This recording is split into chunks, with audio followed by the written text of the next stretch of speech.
So fear is a great contributor to personal and organizational failure. And whether you call it fear or risk or whatever we choose to call it, it really doesn't matter.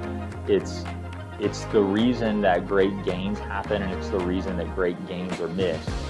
Now, there's healthy fear and there's unhealthy fear. Like if I accidentally get locked in a cage with a lion and I say I'm afraid, that's a legitimate fear, because the animal has a desire to eat me, and I'm not trained to deal with that, right?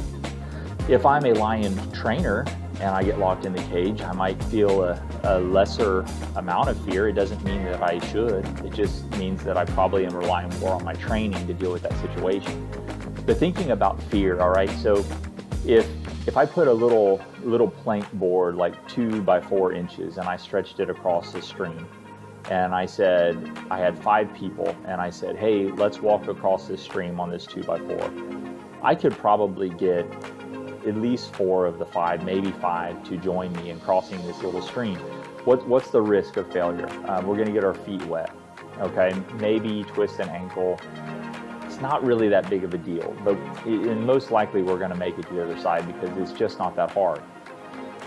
So now if I take that same board and I nail it to the tops of 2 trees, and it's secure, it doesn't move. It's actually probably more secure in that situation than it was on the ground, just lying on the ground.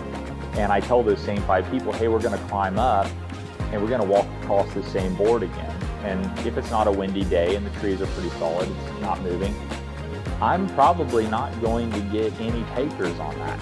Or if, let's say I gain 2, let's say 2 of them go with me, like, I'll try it. And maybe we get them to agree with some rope, or we'll tie some rope on you, so even if you do fall, you're probably going to be okay. Maybe put a big air cushion at the bottom. There are things we can do to protect people.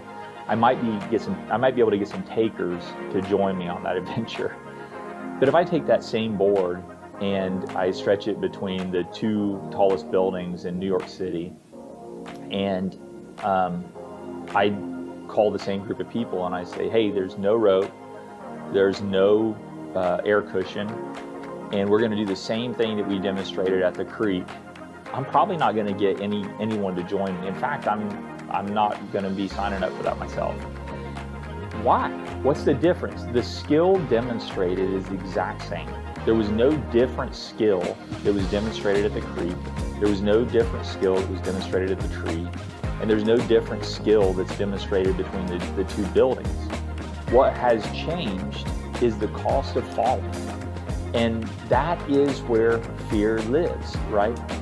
Is it right to fear the cost of falling? Yeah, probably. Because if you make a mistake, the cost is much higher.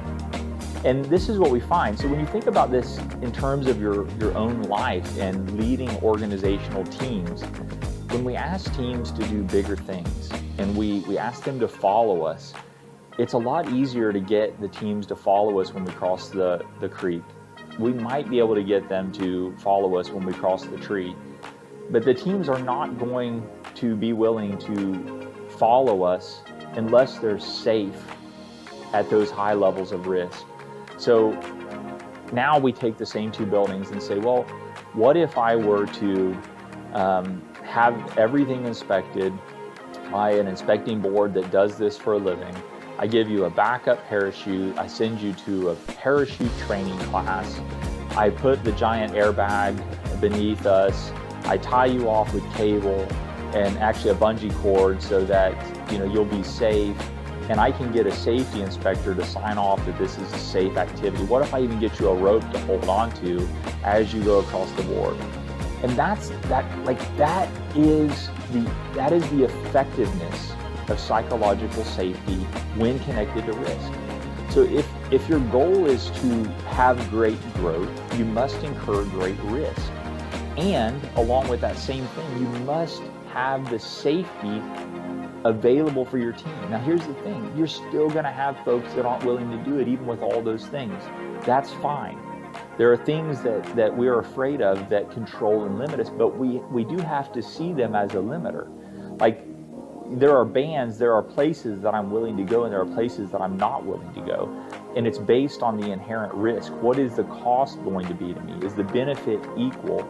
And am I safe while I travel on that path? If we can provide that for our teams, we can provide that in our own lives, and our leadership provide that to us, there is no limit to what we can't do.